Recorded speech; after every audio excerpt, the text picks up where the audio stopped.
요엘서 2장 31절과 32절인데요. 페이지 수는 구약 1273쪽이 되겠습니다. 주보에는 37쪽 되어 있는데 1273쪽에 요엘서 2장 31절 32절 구약 1273쪽이 되겠습니다. 찾았으면 우리 하나님 말씀을 이 시간 함께 받도록 하겠습니다. 다 같이 여호와의 크고 두려운 날이 이르기 전에 해가 어두워지고 달이 핏빛같이 별하느니와 누구든지 여호와의 이름을 부르는 자는 구원을 얻으리니 이는 나 여호와의 말대로 시온산과 예루살렘에서 피할 자가 있을 것이며 남은 자 중에 나 여호와의 부름을 받을 자가 있을 것임이니라. 아멘. 오늘 저는 함께 읽은 본문 말씀을 중심으로 해서 남은 자가 부름을 받습니다, 이런 제목으로 말씀의 은혜를 나누려고 합니다. 최근에요, 우리 한국 사람들이 돈에 대하여 어떤 의식을 가지고 있는지 조사한 결과가 나왔습니다.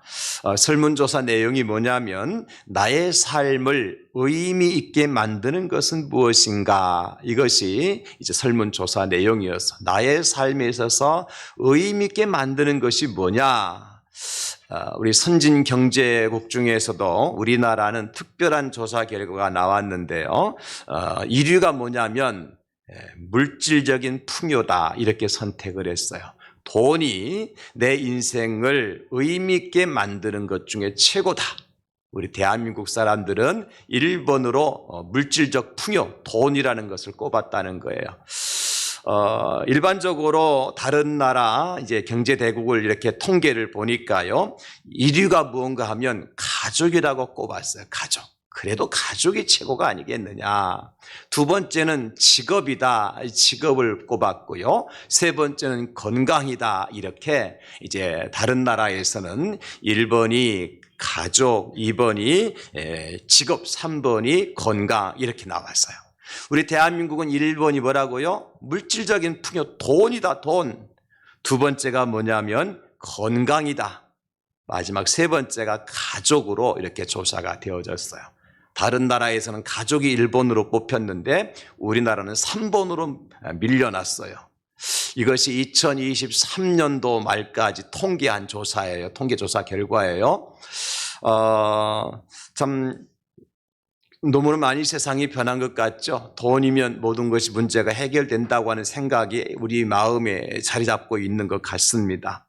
이것은 우리 기독교인들은 좀 어떨까? 좀 달라야 될 텐데, 이제 기독교인도 돈에 대한 이 가치, 이 가치에 대한 생각들이 별반 믿지 않는 사람들과 다르지 않았어요.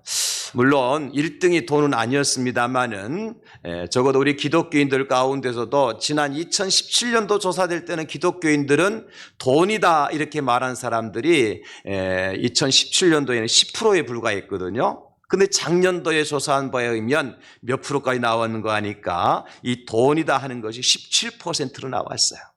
그만큼 몇 년 사이에 돈이 우리의 생각에 많은 비중을 차지하고 있다는 것이죠.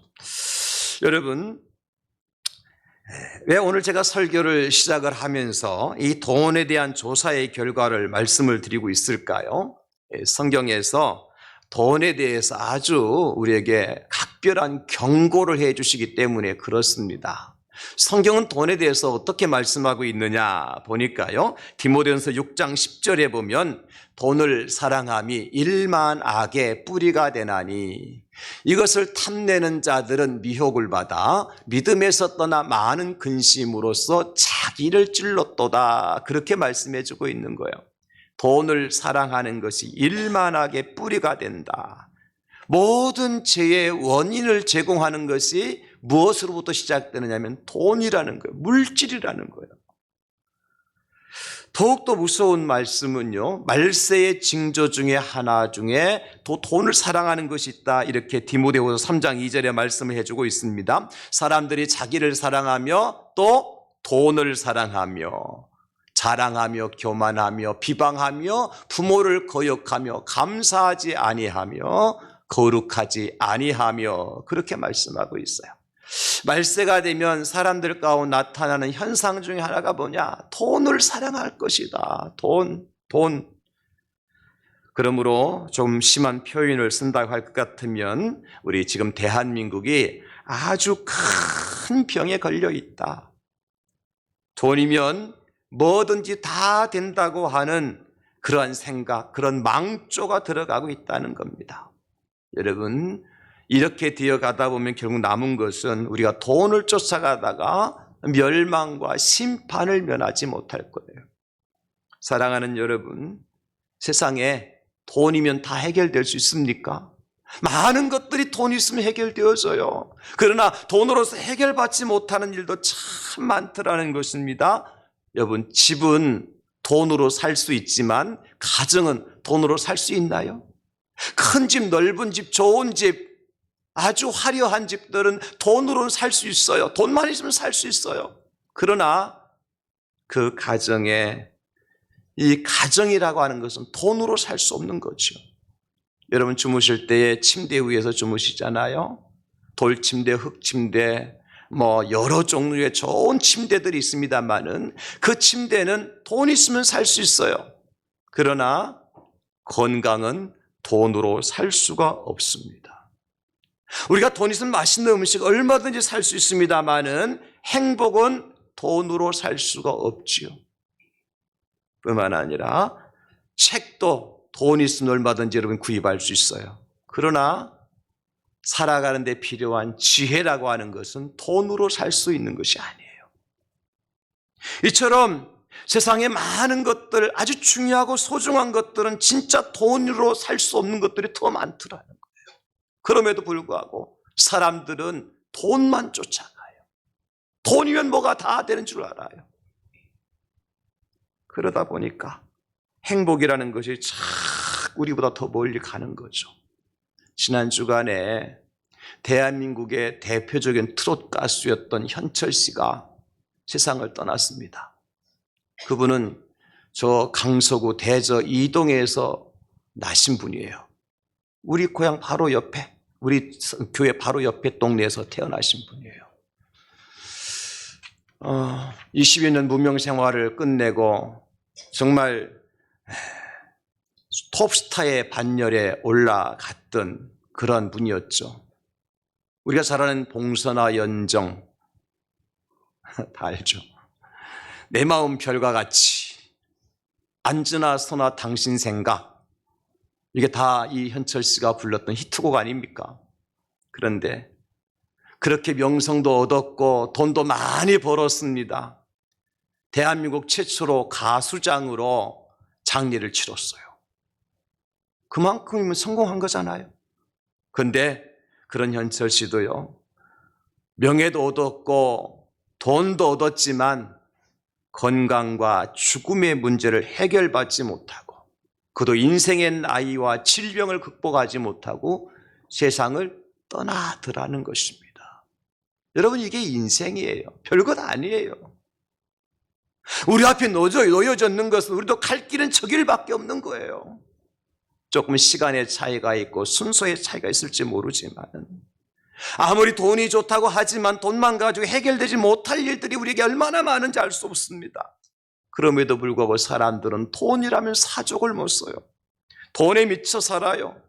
그러다 보니까 당연히 만족감이 있을 수가 없죠. 행복은 점점 더 멀리 우리를 떠나보는 가는 것 같아, 달아나는 것 같아요. 여러분, 그렇다면 적어도 우리 예수님 믿는 사람들만큼이라도 돈을 사랑하지 않고 있는 바를 만족하며 감사하며 살 수 있는 비결은 없을까요? 돈이 아니라 진짜 우리 인생을 행복하게 만드는 그 방법은 또 없을까요? 그래서 우리가 결국 멸망이 아니라 구원의 길로 들어갈 수 있는 방편은 없느냐는 것입니다. 오늘 요엘이라고 하는 구약의 선지자를 통해서 말씀하신 하나님의 음성을 한번 들어보십시다, 여러분. 요엘 선지자는 이렇게 우리에게 말씀해 주십니다. 참으로 무서운 날이 도래하게 될 것이다. 아무리 강단이 큰 사람이라도 그날에는 두려워서 벌벌 떨 수밖에 없는 그날이 온다. 그리고 그날이 되어지면 해도 빛을 잃고 달도 핏빛으로 변하게 될 것이다. 사랑하는 여러분, 하나님께서 태초에 세상을 만드실 때에 해와 달을 만들어 주셨죠. 창세기 1장 14절로 18절에 보면 이렇게 기록을 해주고 있습니다. 하나님이 이르시되 하늘의 궁창에 광명체들이 있어 낮과 밤을 나뉘게 하고 그것들로 징조와 계절과 날과 해를 이루게 하라. 또 광명체들이 하늘의 궁창에 있어 땅을 비추라 하시니 그대로 되니라. 하나님이 두 큰 광명체를 만드사 큰 광명체로 낮을 주관하게 하시고 작은 광명체로 밤을 주관하게 하시며 또 별들을 만드시고 하나님이 그것들을 하늘의 궁창에 두어서 땅을 비추게 하시며 낮과 밤을 주관하게 하시고 빛과 어둠을 나뉘게 하시니 하나님이 보시기에 좋았더라. 하나님이 하늘의 궁창에 큰 광명체는 발광체예요. 빛을 비출 수 있는 그런 물체였어요. 그 발광체마에서 어둠도 다 사라지는 것입니다. 흑암의 권세가 떠나는 것입니다. 이것이 발광체요 큰 광명체였습니다. 이것으로 하나님은 해와 달과 별을 만들어 주셨어요. 목적이 뭐죠? 그 빛으로 흑암에 덮인 땅을 환하게 비춰주시기 위해서, 그리고 낮과 밤의 계절을 정하시기 위해서 하나님이 해와 달과 별을 만드셨어요. 여러분, 그런데 요엘 선자는 말씀합니다. 때가 되면 그 해가 빛을 잃고 달빛이 핏빛으로 변할 때가 온다. 여러분, 해가 빛을 잃고 달이 핏빛으로 변한다는 말은 무슨 뜻일까요? 땅을 비추던 빛이 사라진다는 것이고 낮과 밤의 계절의 구별이 없어진다는 말입니다. 한마디로 말하면 이 땅의 빛이 사라진대요. 하나님께서 만드신 창조의 질서가 완전히 깨어질 날이 온다는 겁니다. 언제 그런 일이 일어날까요? 세상 끝날입니다. 마지막 날입니다. 우리가 잘 아는 것처럼 모세가 애굽에 들어가서 이스라엘 백성들을 내놓으라 하니까 바로 왕이 마음이 완악해서 그 백성들을 내놓지 않잖아요. 하나님 어떻게 하시죠? 10가지 재앙을 애굽 땅에 내리십니다. 여러분, 10가지 재앙에서 가장 마지막 최후의 재앙이 뭐죠? 장자들이 죽는 거예요. 초태생은 다 짐승이든 사람이든 다 죽임을 당했어요. 그런데 바로 이 장자 마지막 죽음을 행하기 바로 9번째 재앙이 뭔지 아세요? 흑암의 재앙이에요. 3일 동안요, 애굽 전역에 캄캄한 밤으로 하나님께서 변화시켜 버렸어요. 빛이 한 점도 없었어요. 이것이 9번째 재앙이었고요. 이 9번째 재앙이 끝나고 난 다음에 마지막 10번째 재앙이 바로 최후의 심판, 모든 장자들이 죽임을 당하는 최후의 심판인 거예요. 여러분, 그러므로 해가 빛을 잃고 달이 핏빛으로 변한다는 것은 우리에게 뭘 가르쳐주는 거죠? 이어서 곧바로 세상에 최후의 심판이 오게 될 것이다, 멸망의 날이 올 것이다 라고 말씀해주고 있는 것이에요. 이것이 오늘 요엘 선자가 말씀하시는 바 요점입니다. 결국 세상 끝날이 온다는 겁니다. 하나님 최후의 심판의 날이 온다는 거예요. 우리가 이 말씀을 믿든지 아니 믿든지, 이 말씀을 인정하든지 아니하든지 상관없이 하나님의 말씀은 반드시 이루어질 것입니다. 여러분, 이 사실 우리가 믿고 알고 있어야 돼요. 제가 여러분들이 이런 말씀을 드리는 것은 공포심을 조정하기 위해서 드리는 말씀이 아닙니다. 여러분 협박을 해서 여러분 두려움에 빠뜨려서 내가 의도하는 바로 여러분 데리고 가려고 그런 것이 아닙니다. 다만 하나님께서 이미 경고하신 말씀이고 생명의 말씀이고 반드시 이루어질 하나님의 말씀이기 때문에 여러분들에게 전달해 드리는 것뿐이에요.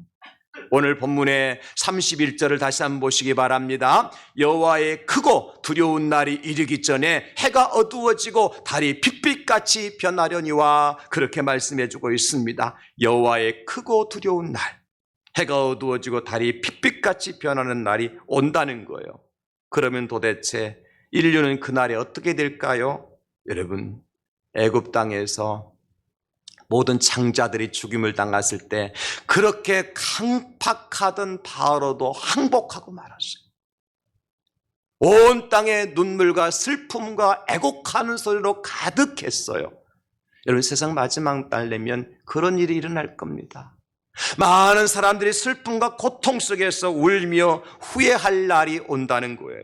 무엇보다도 안타까운 것은 이 엄청난 심판을 스스로 피할 수 있는 사람은 이 땅에 존재하지 않는다는 거예요. 누구도 하나님의 심판을 피할 수 없어요.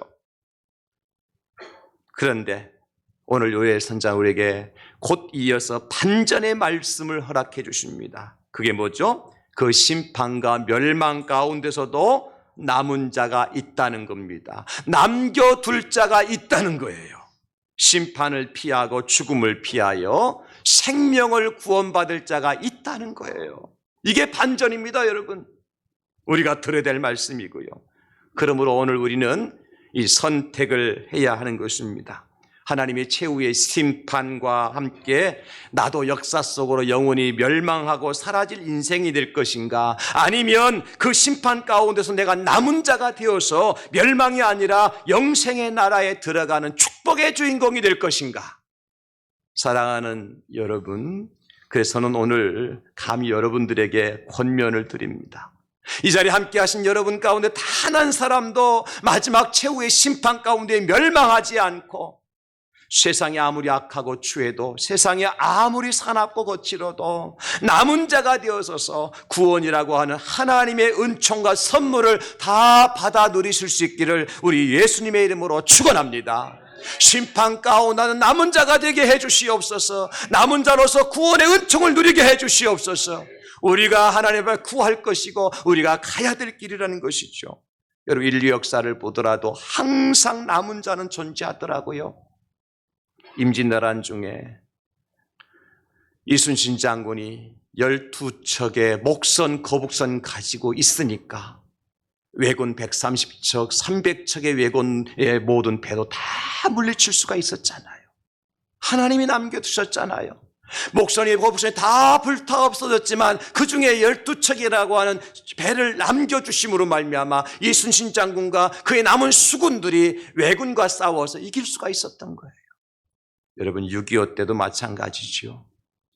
남한 전역이 이제 공산화가 돼서 저 북쪽부터 쭉 하루아침에 그냥 북한군이 다 몰고 남으로 내려왔잖아요. 전국이 다 공산화될 지경이었잖아요. 그런데 낙동강 벨트 이남은 하나 남겨놓으셨잖아요. 우리가 살고 있는 이곳이죠. 그래서 하나님은 이제 낙동강 벨트 이남에서 남아있는 하나님의 사람들을 통해서 기도하게 하시고 그들이 하나님께 부르짖게 하시고 말씀을 가지고 나가게 하셔서 결국은 다시 북으로 조국 국토를 다시 회복하는 그런 놀라운 역사를 이루어주셨잖아요.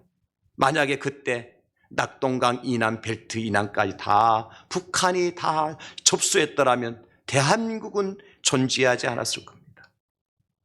제2차 세계대전 때에 독일의 히틀러가 자행했던 아우슈비츠 수용소뿐만 아니라 유럽 전역에 있어서 600만 명 이상 되어진 유대인들을 대학살했잖아요.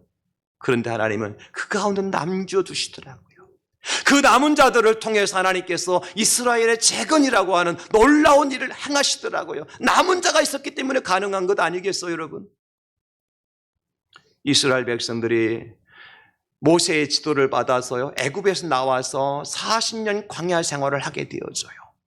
가나안 땅에 들어가는데 적어도 200만 명 이상의 애굽에서 나왔지만 결국 가나안 땅에 들어가는 사람 몇 명 남겨두셨어요? 2사람 남겨두셨어요. 여호수아와 갈렙이죠. 가나안 땅의 역사는 이 2사람을 통해서 다시 시작되어지는 거예요. 사랑하는 여러분, 그러면 이 남은 자들, 하나님께 남겨준 자들은 도대체 어떤 사람들이냐? 결론부터 말씀을 드린다면 좁은 문으로 들어간 사람들입니다. 끝까지 믿음으로 인생을 산 사람들, 이런 사람들을 통해서 하나님의 역사는 다시 써내려 가시더라는 겁니다. 그렇다면 오늘 요엘 선지자가 말씀하시는 남은 자, 구체적으로 최종적으로 구원을 받을 사람들은 어떤 사람이냐, 어떤 사람을 남겨두시느냐, 2가지를 말씀해 주고 있는데, 첫째는요, 여호와의 이름을 부르는 자입니다. 하나님 마지막 때 심판 때 누구를 남겨주셔요? 여호와의 이름을 부르는 자입니다. 오늘 32절에 누구든지 여호와의 이름을 부르는 자는 구원을 얻으리니, 누구든지. 여기 여호와 이름을 부른다는 말은 도대체 무슨 뜻입니까?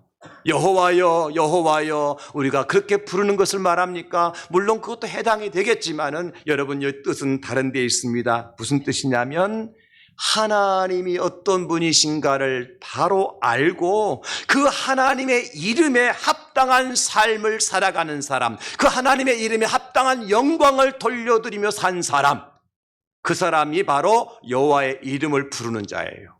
하나님이 도대체 어떤 분이시냐? 그럼 그 하나님에 대해서 나는 어떤 삶을 살아갈 것인가? 그 이름에 합당한 영광을 돌려드리며 살아가는 사람, 이런 사람을 여호와의 이름을 부르는 자다. 그렇게 요엘 선자가 오늘 말씀하고 있다는 거예요.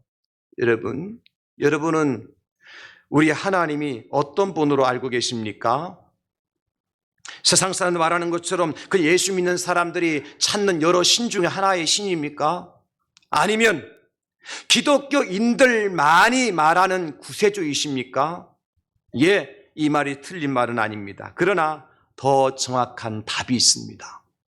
여호와 하나님이 어떤 분이시냐? 그분은 온 우주 만물을 창조하신 하나님이십니다.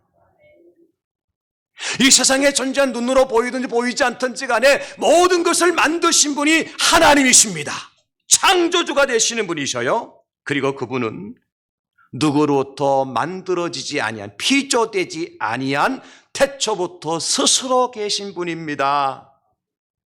세상에 존재하는 모든 것들은 누군가의 손에 의해서 만들어졌지만은 우리 하나님만큼은 누가 만드신 것이 아니라 스스로 처음부터 계셨던 분이에요. 그리고 그 하나님은 당신의 손으로 만드신 우주 만물을 지금도 통치하시고 다스리시고 지금도 주관하시는 분이신 거죠. 특별히 하나님의 형상으로 지음받은 우리 인생들의 생사화복을 주관하시는 분이 우리 하나님이신 줄로 믿습니다. 우리 인생들의 생사화복을 주관하시고 우리의 주인 되시며 우리 인생의 주가 되시는 분이 여호와 하나님이라는 거예요. 여러분 그 사실을 믿고 그 이름에 합당한 영광을 돌려드리며 살아가는 사람이 여호와의 이름을 부르는 자요, 하나님 마지막 때에 그 여호와 이름을 부르는 자들을 남은 자들 가운데 세워주시고 그들을 구원해 주신다고 약속을 해주고 있습니다. 사람의 생명을 책임져 주시는 분 누굽니까? 하나님이십니다. 이번에 미국의 대통령 후보로 나왔던 트럼프 대통령 후보, 지난 주간에 선거 유세 중에서 총격을 받았죠. 여러분 뉴스를 통해 다 보셨잖아요. 참 기가 막힌 일이 일어나지 않았습니까? 그 트럼프 후보가요, 연설을 하던 도중에 자기 앞에 있는 연설문을 이렇게 원고를 보려고 고개를 싹 돌리는 순간 뭐가 지나갔어요? 총알이 지나갔어요. 한 발도 아니고 8발을 쏘았다 그러는데 그 순간에 2-3발이 다다다 지나가더라고요. 3D 영상을 구성해서 보여줬는데요. 여러분 한번 가셔서 보시면 좋겠어요. 보신 분들 이미 계시겠지만 3D 영상으로 구성을 해서 보여주는데요. 여러분 정말 이것이 일어날 수 있을 것인가? 그 순간에 가만히 있다든지 아니면 반대편으로 고개 돌렸다면 완전히 관자놀이를 관통해서 그 자리에 즉사했겠죠.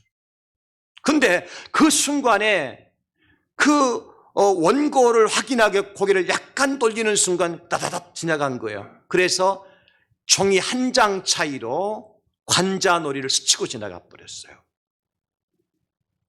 그때에 기에 피범벅이 돼서 일어났던 트럼프 대통령이 한 말이 있습니다. 뭐냐면 당시 나는 대단히 안전하다고 확신했습니다. 왜냐하면 하나님이 내 편에 있다고 생각했기 때문입니다.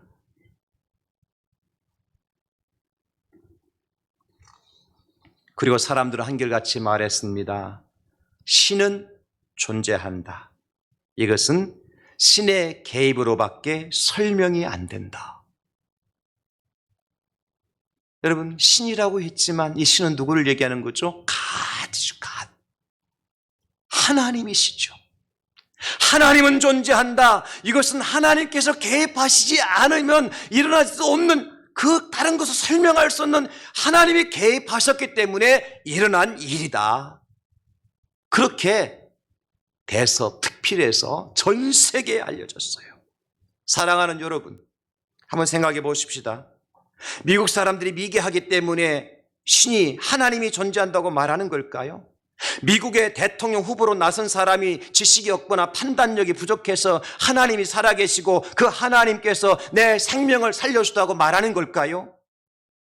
미국 대통령 후보는 우리나라 대한민국의 대통령 후보하고는 다르잖아요. 그런 사람이 그렇게 얘기할 수도 있겠죠.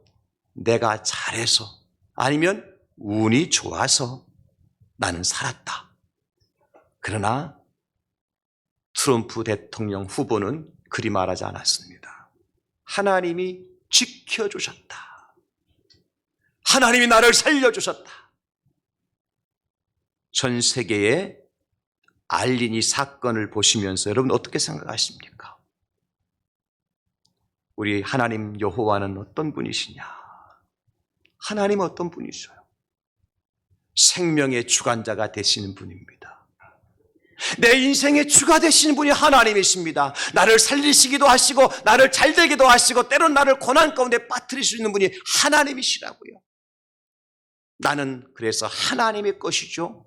그러면 하나님의 것으로서의 삶을 제대로 살아가는 사람이 여호와의 이름을 부르는 사람인 것입니다.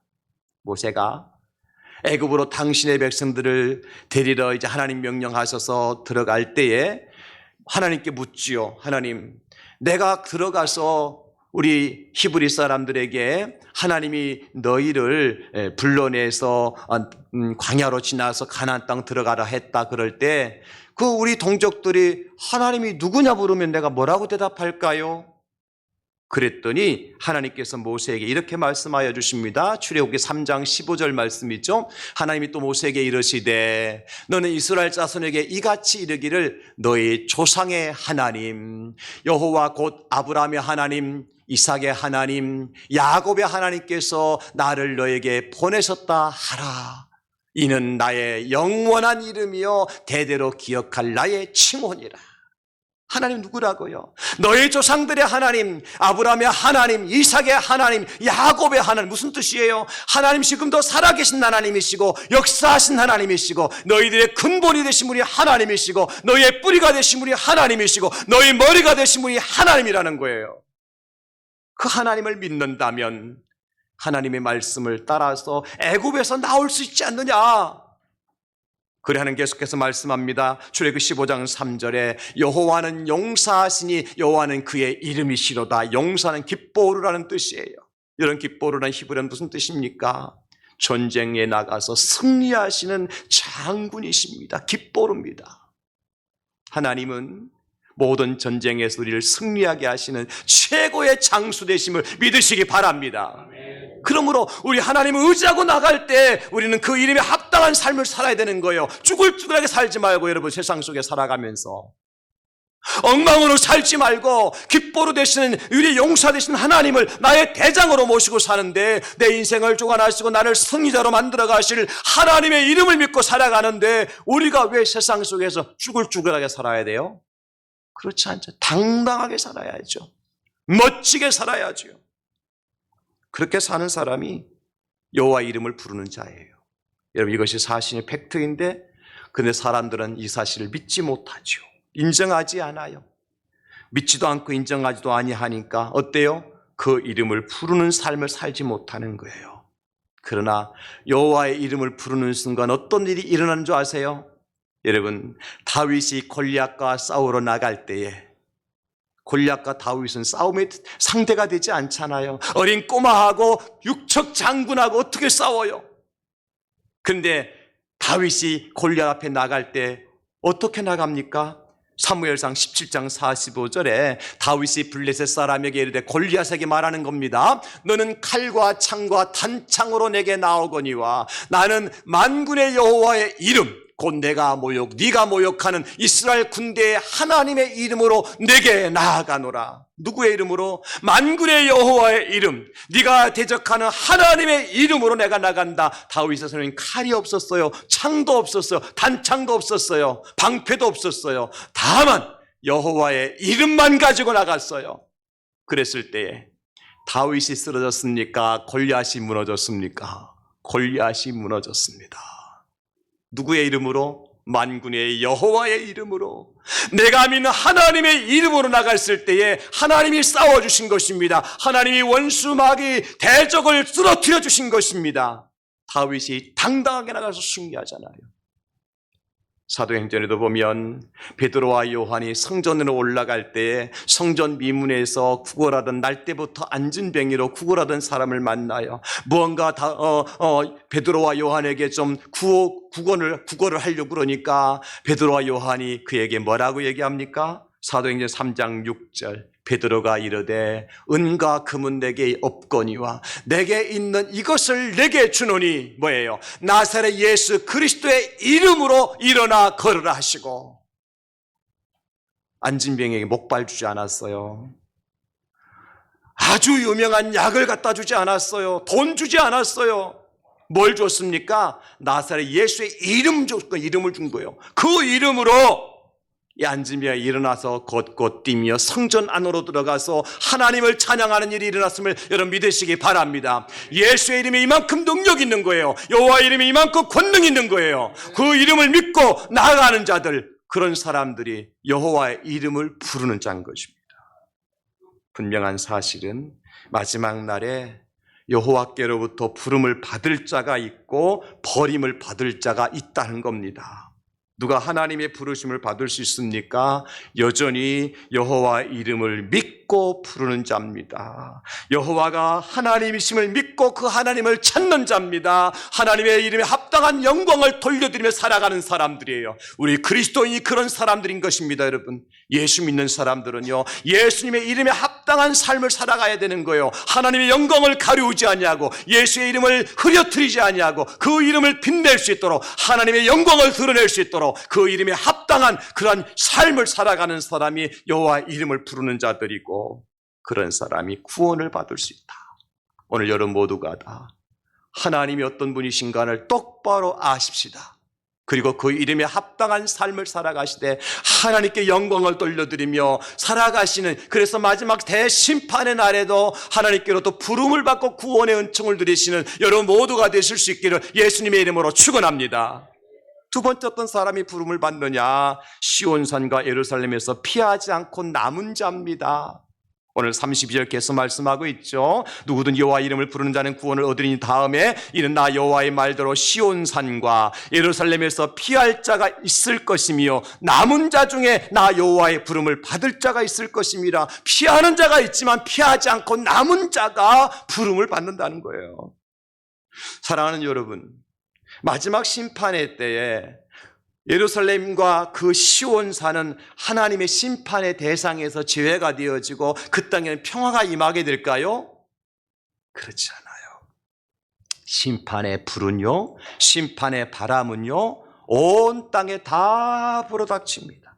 특별히 어디서부터 심판을 하느냐? 여러분 기억하시기 바랍니다. 예루살렘부터 심판하실 거예요. 시온산부터 심판하실 겁니다. 이 말은 예수님 이 땅에 심판해 주러 오셨을 때 가장 먼저 어디부터 심판하느냐? 교회 먼저 심판하실 겁니다.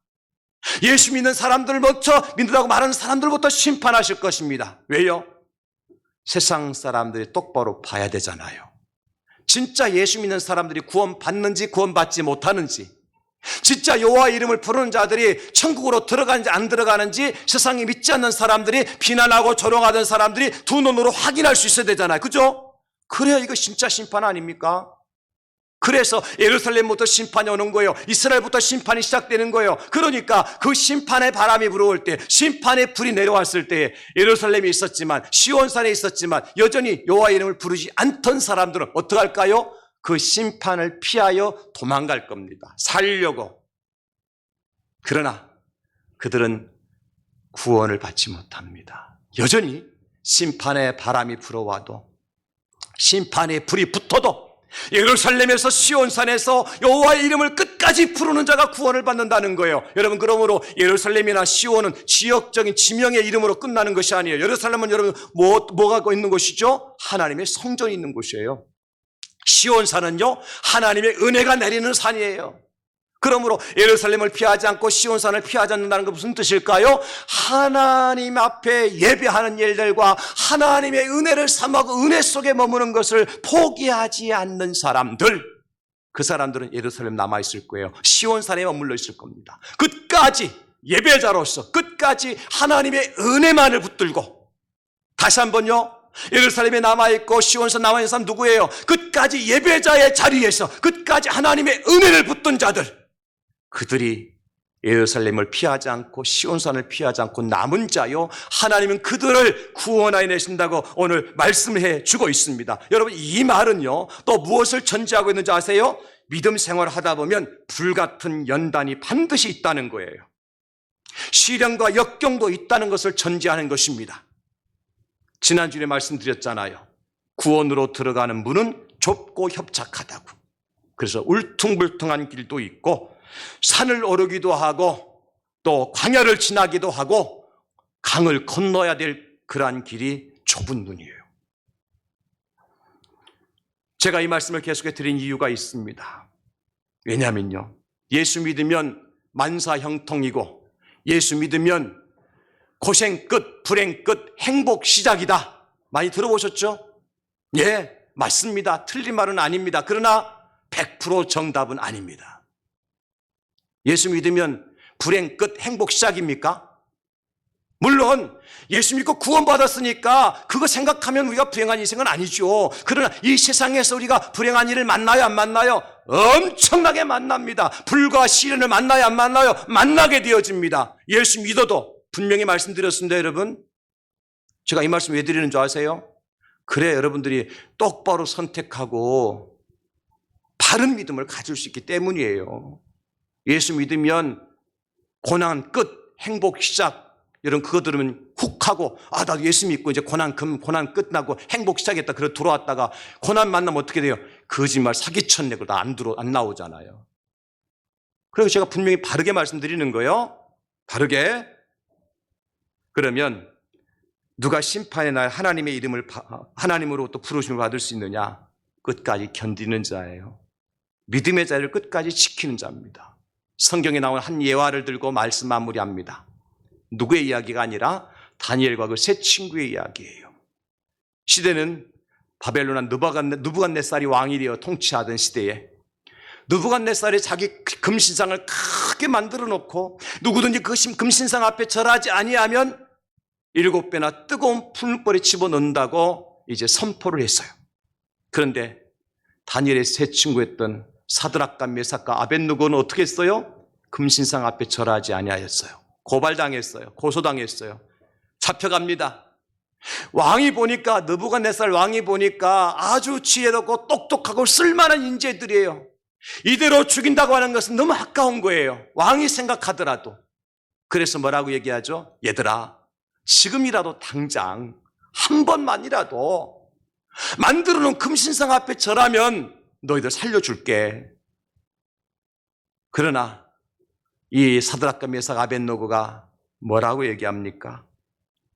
왕이시여, 우리가 섬기는 하나님이 계시다면 저 맹렬히 타는 풀물불 속에서 우리를 건져내실 것이고 왕의 손에서도 능히 우리를 건져내실 것입니다. 여러분, 거기에 끝나는 것이 않아요. 다니엘 3장 18절입니다. 그렇게 하지 아니하실지라도 왕이여, 우리가 왕의 신들을 섬기지도 아니하고 왕이 세우신 금신상에게 절하지도 아니할 줄을 아옵소서. 이게 사드락 메삭 아벳느고의 신앙이었습니다. 끝까지 견디는 신앙, 끝까지 믿음을 지키는 신앙에서 그 결과 어떻게 됩니까? 하나님께서 오케이, 너희 믿음 좋다. 왕의 마음을 돌이켜서 그들을, 얘들 진짜 믿음 가진 사람들이니까 불을 벌써 던지지 말아라. 그렇게 했습니까? 아니잖아요. 왕이 더 화가 나서 당장 이놈들을 저 풀무불 속에 집어 던져라. 이들을 집어던지려고 끌고 가던 관절들 불에 탑니다. 불이 얼마나 과했던지 근처에 가니까 불살라짐을 당했어요. 그러나 풀물 속에 던짐을 당한 세 친구는 어떻습니까? 멀쩡했어요. 여러분, 여기서 우리 중요한 것을 깨달아야 돼요. 뭐냐면 그들이 멀쩡했다는 것을 깨닫는 것이 아니라 그들은 풀무불 속까지 들어갔다는 겁니다. 던짐을 당했다는 거예요. 어떻게 했는데? 예수 믿겠다고 했는데, 하나님 믿겠다고 했는데, 우상 섬기지 않겠다고 했는데 하나님은 그들을 어디로 집어넣었어요? 풀무불 속으로 집어넣더라는 걸. 이게 말이 됩니까? 말이 됩니다. 이것이 신앙생활이에요. 예수 믿다가 보면 연단이 있고 환난이 있고 시련이 있다는 거예요, 여러분. 그런데 결과는 어떻게 되었죠? 결과는 세 사람을 집어넣는데 네 사람이 그것을 불꽃놀이 운동회 하고 있어요. 그 집어내서 보니까 얼굴도 머리털도 하나 끌림이 없어요. 여러분, 그들을 집어넣으려고 던지려고 했던 이 쫄개들도 다 불살라졌는데, 아니 불 속에서 끄집어냈는데 깨끗한 거예요. 이 모습을 보고 느부갓네살이 뭐라고 얘기합니까? 다니엘 3장 28절입니다. 사드락과 메삭과 아벳느고여 하나님을 찬송할지로다. 그가 그의 천사를 보내사 자기를 의뢰하고 그들의 몸을 바쳐 왕의 명령을 거역하고 그 하나님 밖에는 다른 신을 섬기지 아니하며 그에게 절하지 아니한 종들을 구원하셨도다. 이게 누구의 고백이에요? 이방 나라 왕이었던 느부갓네살의 고백이에요. 하나님이 이것을 이끌어내신 것입니다, 여러분. 다니엘의 세 친구가 실패했습니까? 그렇지 않아요. 예루살렘과 시온산이 큰 환난을 당할 때에 여전히 그것을 피하지 아니하고 그 자리를 지켰던 사람들은 하나님께서 구원해 내신다고 말씀하신 것처럼 믿음을 지켰던 다니엘의 세 친구는 하나님께서 구원해 주시더라는 것입니다. 사랑하는 우리 성도님들, 오늘 이 자리에 나오신 여러분 모두에게 저는 마지막으로 이 말씀 드리고 싶습니다. 그렇습니다. 예수님 믿어도요, 힘든 일 만날 수가 있어요. 하나님 살아계시지만 여전히 세상과 우리가 비가 오지 않으면 가뭄 속에, 비가 많이 오면 그 장마 속에, 태풍 속에 우리도 함께 거할 수밖에 없어요. 그러나 그럼에도 불구하고 우리가 끝까지 믿음을 지킨다면, 하나님의 이름에 합당한 영광을 돌려드리며 믿음의 자로 떠나지 않는다면 하나님 그 남은 자를 마지막에 구원해 내시고 그 남은 자를 마지막에 축복해 주시고 그 마지막에 그 남은 자들을 생명의 길로 인도하신다는 것입니다. 저는 그래서 여러분에게 요청합니다. 오늘 이 시간 여러분을 초대하죠. 그렇습니다. 주님, 내가 이왕이 하나님을 믿기로 이 자리에 발을 내디뎠는데 어떠한 세상의 환난의 바람이 불고 역경의 바람이 불어와도 내가 세상 앞에 굴복하지 않고 오직 예수님 믿음, 십자가 신앙으로 끝까지 달려갈 길을 가고 싶습니다. 나를 도와주세요. 그렇게 결단하시는 분들은 눈을 감고 가슴에 손을 모아주시기 바랍니다. 여러분을 초대합니다. 하나님께 여러분의 마음을 움직이고 계시는데